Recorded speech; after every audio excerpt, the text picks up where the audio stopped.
So ಫ್ಯಾಮಿಲಿಯಲ್ಲಿ next formulas ಆದ Max if ಮತ್ತು ಡಿ ಮ್ಯಾಕ್ಸ್ ಈ ಎರಡು ಫಾರ್ಮುಲಾ ಬಗ್ಗೆ ತಿಳ್ಕೊಳ್ಳೋಣ. ಮತ್ತು ಈ ಎರಡು ಫಾರ್ಮುಲಾನ ಯಾವ ರೀತಿ ಯೂಸ್ ಮಾಡ್ತೀವಿ, ಎಂತಕ್ಕಾಗಿ ಯೂಸ್ ಮಾಡ್ತೀವಿ, ಇದರಲ್ಲಿರುವ ಆರ್ಗ್ಯುಮೆಂಟ್ಸ್ ಏನೇನು ಅನ್ನೋದ್ರ ಬಗ್ಗೆ ಕೂಡ ತಿಳ್ಕೊಳ್ಳೋಣ. ಮೊದಲನೇದಾಗಿ ಇದರಲ್ಲಿ ನಾವು ಸಿಂಟ್ಯಾಕ್ಸ್ ಅಂತ ನೋಡಿದಾಗ ಮ್ಯಾಕ್ಸ್ ಇಫಲ್ಲಿ ನೀವು ಮೂರು ಆರ್ಗ್ಯುಮೆಂಟ್ಸ್ನ ನೋಡ್ಬೋದು. Max range, criteria 1, criteria range 1, criteria 1 ಅಂತಿದೆ. ಸೊ ಅದು ಕಂಟಿನ್ಯೂ ಆಗ್ತಾ ಹೋಗುತ್ತೆ. Criteria range 2, criteria 2, criteria range 3, criteria 3, criteria range 4, criteria 4. ಅಂದರೆ based upon the number of condition you have. So ಎಷ್ಟು ಕಂಡೀಷನ್ಸ್ ಇದೆಯೋ ಅಷ್ಟು ಕಂಡೀಷನ್ ಮೇಲೆ ಆ ಕ್ರೈಟೀರಿಯಾ ಅನ್ನೋದು ಕಂಟಿನ್ಯೂ ಆಗ್ತಾ ಹೋಗುತ್ತೆ. ಅದೇ ರೀತಿ ಡಿಮ್ಯಾಕ್ಸಲ್ಲಿ ನೋಡಿದಾಗ ನಮಗೆ ಬರೀ 3 ಆರ್ಗ್ಯುಮೆಂಟ್ಸ್ ಇದೆ. ಡೇಟಾ ಬೇಸ್ ಅಂತಿದೆ, ಫೀಲ್ಡ್ ಅಂತಿದೆ, ಕ್ರೈಟೀರಿಯಾ ಇದೆ. ಪರ್ಪಸ್ ಯಾವುದಕ್ಕೋಸ್ಕರ ಈ ಫಾರ್ಮುಲಾ ಯೂಸ್ ಮಾಡ್ತೀವಿ ಅಂತಂದರೆ, returns the maxif returns the maximum value among the cells specified by the given set of condition. So among the cells or among the list or among the range. So ಆ ರೇಂಜಲ್ಲಿ based upon the condition ಯಾವುದು maximum value ಅನ್ನೋದನ್ನು ನಮಗೆ ಔಟ್ಪುಟ್ನ ಕೊಡುತ್ತೆ. ಅದೇ ರೀತಿ D max ಕೂಡ return the largest number in a column of records. In a column of records, database language ಅಲ್ಲಿ records is nothing but in Excel it is a row, column of rows. So returns the largest number in a column of rows in a database or a list that matches the condition ಅಂತ. So ಎರಡೂ same ಪರ್ಪಸ್ಗೋಸ್ಕರ use ಮಾಡ್ತೀವಿ. But ಈ ಎರಡರ ಮಧ್ಯೆ ಏನಿದೆ difference ಅನ್ನೋದ್ರ ಬಗ್ಗೆ ಕೂಡ ನಾನು ನಿಮಗೆ ಎಕ್ಸ್ಪ್ಲೈನ್ ಮಾಡ್ತೀನಿ. ಸೊ ಒಂದು ಎಕ್ಸಾಂಪಲ್ ತೊಗೊಳೋಣ. ಸೊ ಆಲ್ರೆಡಿ ನಾನು ಎಕ್ಸಾಂಪಲ್ನ ಡಿಫೈನ್ ಮಾಡ್ಕೊಂಡಿದ್ದೀನಿ. ಇದೊಂದು ಸ್ಟೂಡೆಂಟ್ ಮೇಜರ್ 3 ಸಬ್ಜೆಕ್ಟ್ ಆದ maths, physics, chemistry in second PU ಮತ್ತು ಯೂನಿವರ್ಸಿಟಿ ವೈಸ್ ಅವ್ರದ್ದು ಮಾರ್ಕ್ಸು. ಸೊ ಈ ಒಂದು ಟೇಬಲ್ನ ನಾನು ಡಿಫೈನ್ ಮಾಡಿದ್ದೀನಿ. ಇಲ್ಲಿ ನಿಮಗೆ ಅಪ್ ಟು 55 ರೋ ಇದೆ, 55 ರೆಕಾರ್ಡ್ಸ್ ಇದೆ. Row in database is nothing but records. Okay, so first case ನೋಡೋಣ. ಯೂಸಿಂಗ್ ಮ್ಯಾಕ್ಸ್ ಇಫ್ ಇದನ್ನು ನಾವು ಯಾವ ರೀತಿ ನಮಗೇನು ರಿಸಲ್ಟ್ ಬರುತ್ತೆ ಮತ್ತು ಯಾವ ರೀತಿ ಇದನ್ನು ನಾವು ರಿಸಲ್ಟ್ನ ಪಡಿಬೋದು ಅನ್ನೋದಕ್ಕೆ ಯೂಸಿಂಗ್ ಮ್ಯಾಕ್ಸ್ ಇಫ್ ಅಲ್ವಾ. ಸೊ ಏನು ಫಸ್ಟ್ ಕೇಸ್ ಬಂದು to find highest marks in max ಅಂತಿದೆ. ಸೊ ಅದಕ್ಕೆ ಮ್ಯಾಕ್ಸ್ ಅಲ್ಲಿ ಮ್ಯಾಕ್ಸಿಫ್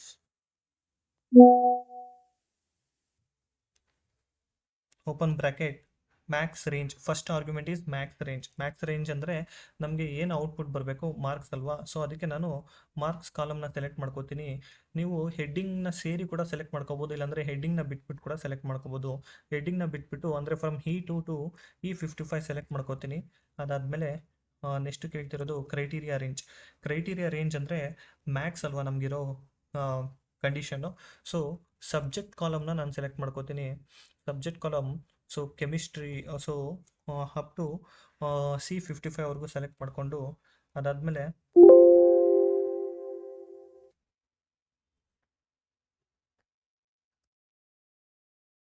ನೆಕ್ಸ್ಟು ಕ್ರೈಟೀರಿಯಾ ಬಂದು ಮ್ಯಾಕ್ಸ್ ಅಲ್ವಾ. ನಾನು ಇಲ್ಲಿ ಫಾರ್ಮುಲಾ ಬಾರಲ್ಲಿ ಟೈಪ್ ಮಾಡ್ತಾ ಇದ್ದೀನಿ, MATHS Max close bracket enter ಅಂತ ಕೊಟ್ಟಾಗ ವ್ಯಾಲ್ಯೂ ಎರರ್ ಅಂತ ಬರ್ತಿದೆ. ಸೊ ಪರ್ಪಸ್ಫುಲಿ ನಾನು ಇದರಲ್ಲೊಂದು ಮಿಸ್ಟೇಕ್ ಮಾಡಿದ್ದೀನಿ. ನಿಮಗೆ ಒಂದು ಇಂಪಾರ್ಟೆಂಟ್ ಅಂದರೆ ನೀವು ಯೂಸ್ ಮಾಡಿದಾಗ ಈ ಒಂದು ಮಿಸ್ಟೇಕ್ ಮಾಡಬಾರ್ದು ಅಂತ. ಏನು ಅಂತಂದರೆ ನೀವು ಇಲ್ಲಿ ನೋಡ್ಬೋದು, ನಾನು ಮ್ಯಾಕ್ಸಿಫ್ ಕೆಳಗಡೆ ಒಂದು ನೋಟ್ ಅಂತ ಹಾಕ್ಬಿಟ್ಟು the size of the max range ಮತ್ತು criteria range argument must be same ಅಂತಿದೆ. Otherwise these function returns hash value exclamatory error ಅಂತಿದೆ. ಸೊ ಈ ಎರರ್ ಅಲ್ವಾ ನಮ್ಗೆ ಇವಾಗ ಬಂದಿರೋದು. ಏನಕ್ಕೆ ಅಂತಂದರೆ ನೀವು ಇಲ್ಲಿ ನೋಡ್ಬೋದು, ಇದು Max range E2 to E55 ಅಂತ ಕೊಟ್ಟಿದ್ದೀನಿ. ಬಟ್ ನಿಮಗೆ ಕ್ರೈಟೀರಿಯಾ ರೇಂಜ್ ಬಂದರೆ C4 ಇಂದ C55 ಅಂತಿದೆ. ಇಲ್ಲಿ C4 ಇಂದ ಸ್ಟಾರ್ಟ್ ಆಗಿದೆ, ಇದು E2 ಇಂದ ಸ್ಟಾರ್ಟ್ ಆಗಿದೆ. ಈ ರೇಂಜ್ ಸೇಮ್ ಇರಬೇಕಂತ ಹೇಳ್ತಿದೆ. ಸೊ ಇವಾಗ ನಾವು ಇದನ್ನು ಚೇಂಜ್ ಮಾಡಿ ನೋಡೋಣ, ನಿಮಗೆ ರಿಸಲ್ಟ್ ಬರುತ್ತೆ. E2 ಎಂಟರ್ ನೋಡಿ. ಸೊ ನಮಗೆ ರಿಸಲ್ಟ್ ಏನು ಬಂದಿದೆ ಅಂದರೆ to find the highest marks in the max is 97 ಅಂತಿದೆ. ಅದೇ ರೀತಿ ನೆಕ್ಸ್ಟ್ ಕೇಸ್ ಏನು ಅಂತಂದರೆ to find the highest marks in physics in Mysore university. ಇಲ್ಲಿ ಎರಡು ಕಂಡೀಷನ್ ಇದೆ. ಫಿಸಿಕ್ಸಲ್ಲಿ ಮೈಸೂರು ಯೂನಿವರ್ಸಿಟಿಯಲ್ಲಿ ಫಿಸಿಕ್ಸಲ್ಲಿ ಹೈಯೆಸ್ಟ್ ಮಾರ್ಕ್ಸ್ ಏನು ಅನ್ನೋದನ್ನು ನಾವು ಕಂಡುಹಿಡಿಬೇಕು. ಸೊ ಅದಕ್ಕೆ ಮ್ಯಾಕ್ಸ್ ಇಫ್ ಮ್ಯಾಕ್ಸ್ ರೇಂಜ್ ಬಂದು ಫಸ್ಟು ನಾನು ಮಾರ್ಕ್ಸ್ನ ಸೆಲೆಕ್ಟ್ ಮಾಡ್ಕೋತೀನಿ. ಅದಾದಮೇಲೆ ಕ್ರೈಟೀರಿಯಾ ರೇಂಜು ಫಸ್ಟು ಯೂನಿವರ್ಸಿಟಿನ ತೊಗೊತೀನಿ. ಸೊ D2 ಇಂದ D55. ಓಕೆ, ಅದಾದಮೇಲೆ ನಮಗೆ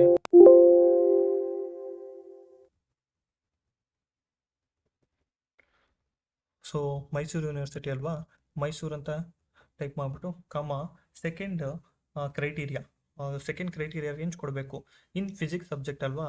ಆದ್ದರಿಂದ ನಾನಿಲ್ಲಿ ಮತ್ತೆ ದಯವಿಟ್ಟು ನೀವು ಇದನ್ನು ಒಂದು ನೋಟ್ ಮಾಡ್ಕೋಬೇಕು, ರೇಂಜ್ ಸೈಜ್ ಬಂದು ಸೇಮ್ ಇರಬೇಕು. ಸೊ ಅದಕ್ಕೆ C2 ಇಂದ C55 ಕೊಟ್ಬಿಟ್ಟು ಅದಾದಮೇಲೆ ನೆಕ್ಸ್ಟು ಏನಿದೆ ಯಾವ ಸಬ್ಜೆಕ್ಟಲ್ಲಿ ನಾವು ತೊಗೋಬೇಕಾಗಿರೋದು ಫಿಸಿಕ್ಸ್ ಅಲ್ವಾ. ಸೊ ಫಿಸಿಕ್ಸ್ ಅಂತ ಟೈಪ್ ಮಾಡ್ತೀನಿ, ಎಂಟರ್. ಸೊ ಇಲ್ಲಿ ನಿಮಗೆ 97 ಬಂದಿದೆ ಮಾರ್ಕ್ಸ್. ಸೊ ನಾವು ಇದನ್ನು ಬೇಕಾದರೆ ಚೆಕ್ ಮಾಡ್ಕೋಬೋದು ಆ್ಯಕ್ಚುಲಿ. ಸೊ ಫಿಲ್ಟರ್ನ ಯೂಸ್ ಮಾಡಿ ಚೆಕ್ ಮಾಡ್ಬೋದು. ಫಿಲ್ಟರ್, ಈ ಟೇಬಲ್ಗೆ ಫಿಲ್ಟರ್ ಹಾಕೋಣ, Ctrl+Shift+L ಅಂತ ಹಾಕಿದಾಗ ಫಿಲ್ಟರ್ ಬರುತ್ತೆ. ಸೊ ಫಸ್ಟು ಏನು ಅಂತಂದರೆ ಮೈಸೂರು ಯೂನಿವರ್ಸಿಟಿ ಅಲ್ವಾ, ಮೈಸೂರು ಯೂನಿವರ್ಸಿಟಿನ ಫಿಲ್ಟರ್ ಮಾಡೋಣ. ಮೈಸೂರು ಯೂನಿವರ್ಸಿಟಿ ಮೈಸೂರು. ಅದಾದಮೇಲೆ ನೆಕ್ಸ್ಟು ಫಿಸಿಕ್ಸ್ ಅಲ್ವಾ. ಸೊ ಫಿಸಿಕ್ಸ್ ಅಂತ ತೊಗೊಂಡಾಗ ನಮಗೆ ಎಷ್ಟು ಮಾರ್ಕ್ಸು 97 ಇದೆ. Okay fine, Ctrl+Z. ಓಕೆ, ಅದೇ ರೀತಿ ನೆಕ್ಸ್ಟ್ ಕೇಸ್ ನೋಡಿದ್ರೆ to find the highest marks in max in Bangalore university by female. ಅಂದರೆ ಬ್ಯಾಂಗ್ಳೂರು ಯೂನಿವರ್ಸಿಟಿಲಿ ಹೆಣ್ಣು ಮಕ್ಕಳು ಮ್ಯಾಕ್ಸಲ್ಲಿ ಅವ್ರದ್ದು ಆ ಕ್ಯಾಟಗರಿಲಿ ಹೈಯೆಸ್ಟ್ ಮಾರ್ಕ್ಸ್ ಏನು, ಇದ್ರ ಬಗ್ಗೆ ನಾವು ಇವಾಗ ತಿಳ್ಕೊಳೋದಕ್ಕೋಸ್ಕರ ಮ್ಯಾಕ್ಸ್-ಇಫ್ನ ಯಾವ ರೀತಿ ಯೂಸ್ ಮಾಡ್ತೀವಿ ಅನ್ನೋದ್ರ ಬಗ್ಗೆ ತಿಳ್ಕೊಳ್ಳೋಣ. So equal to Max-IF open bracket sum range is nothing but the output which we need, that is marks column, comma first criteria Bangalore university ಅಲ್ವಾ. ಸೊ ನಾನು ಡಿ ಕಾಲಮ್ನ ಸೆಲೆಕ್ಟ್ ಮಾಡ್ಕೋತೀನಿ, D2 ಇಂದ D55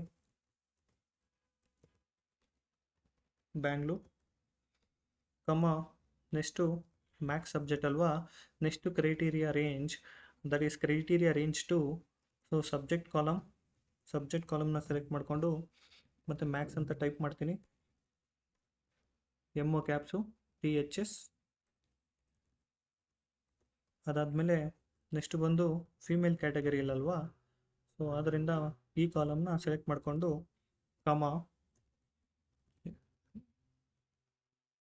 ಎಂಟರ್. ವಾವ್, ಎಲ್ಲ answer ನಮಗೆ 97 ಅಂತಲೇ ಬಂದಿದೆ. Okay, ಇದು ಒಂದ್ಸಲ ಫಿಲ್ಟರಲ್ಲಿ ಚೆಕ್ ಮಾಡ್ಕೊಂಬಿಡೋಣ. ಫಸ್ಟು ನಾನು ಬ್ಯಾಂಗ್ಳೂರು ಯೂನಿವರ್ಸಿಟಿನ ಫಿಲ್ಟರ್ ಮಾಡ್ತೀನಿ, ಬ್ಯಾಂಗ್ಳೂರು ಯೂನಿವರ್ಸಿಟಿ. ಓಕೆ, ಅದಾದಮೇಲೆ ಮ್ಯಾಕ್ಸ್ ಸಬ್ಜೆಕ್ಟ್. ಓಕೆ, ಅದಾದಮೇಲೆ ಫೀಮೇಲೆಲ್ಲ ಎಷ್ಟು 97. ಓಕೆ, ಫಾರ್ ಎಕ್ಸಾಂಪಲ್ ಇದನ್ನು ಸುಮ್ಮನೆ ಚೇಂಜ್ ಮಾಡೋಣ, ಎಲ್ಲನೂ ಒಂದೇ ಆನ್ಸರ್ ಬಂದಿರೋದ್ರಿಂದ 99 ಅಂತ ಹಾಕೋಣ, ಅಲ್ಲಿ 99 ಬಂದಿರಬೇಕು. ಇವಾಗ ಸೆಲೆಕ್ಟ್ ಆಲ್, ಮತ್ತು ಇಲ್ಲಿ ಸೆಲೆಕ್ಟ್ ಆಲ್, ಮತ್ತು ಇಲ್ಲಿ ಸೆಲೆಕ್ಟ್ ಆಲ್. ಓಕೆ, ಇಲ್ಲಿ ನೋಡಿ ರಿಸಲ್ಟು ಚೇಂಜ್ ಆಗಿದೆ 99.